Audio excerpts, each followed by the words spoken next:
Pour que les élections aient lieu dans les délais et conditions acceptables par tous, Jean-Claude Mazan-Humulongo appelle à laisser la CENI, leader du processus électoral, faire son petit bonhomme de chemin mais aussi à abandonner la mutualisation avec l'ONIP, le BCR et l'Ain. Cette opération ne peut que retarder davantage et à coup sûr la tenue des élections, estime le gouverneur honoraire de la Banque centrale du Congo. Sur son compte Twitter, Jean-Claude Mazan-Humulongo, photo, estime que face aux défis techniques, financiers et sécuritaires, seul le bon sens et une table ronde pourront éviter au pays une sortie de route précipitée. Dans une lettre ouverte à la nation sous forme d'éléments de réflexion, le gouverneur honoraire de la Banque centrale du Congo, aujourd'hui chef de parti politique ayant participé au dialogue politique qui a eu lieu à la Cité de l'Union africaine en 2016 ainsi qu'au scrutin de 2018, pense qu'il est nécessaire de tirer les leçons de notre histoire récente afin d'éviter certains écueils et préserver l'avenir démocratique de la nation.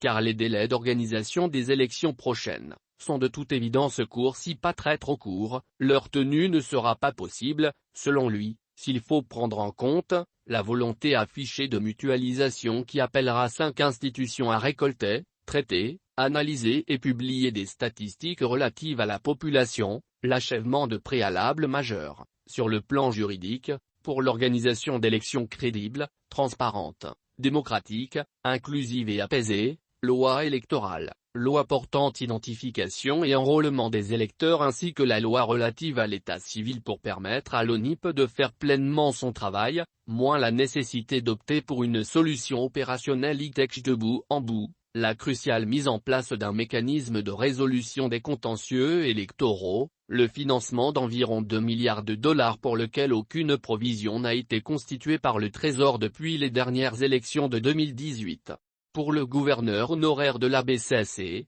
il sera très difficile d'obtenir des fonds extérieurs dans des délais si courts. Moins l'Assemblée nationale à se faire violence au cours de la session de mars 2022, la CENI à faire preuve d'imagination sur le plan technique et opérationnel. Moins à ceux qui ont en charge les finances publiques de faire aussi preuve de créativité et d'anticipation. Il appelle surtout la classe politique dans son ensemble ainsi que la société civile à intérioriser que l'organisation d'élections crédibles, démocratiques, transparentes, inclusives, apaisées et non entachées d'irrégularités est tout aussi importante que le respect des délais constitutionnels et légaux. La réflexion de Jean-Claude Mazan se termine par une interrogation. Pour s'accorder, sur tous ces points, faut-il organiser une table ronde ?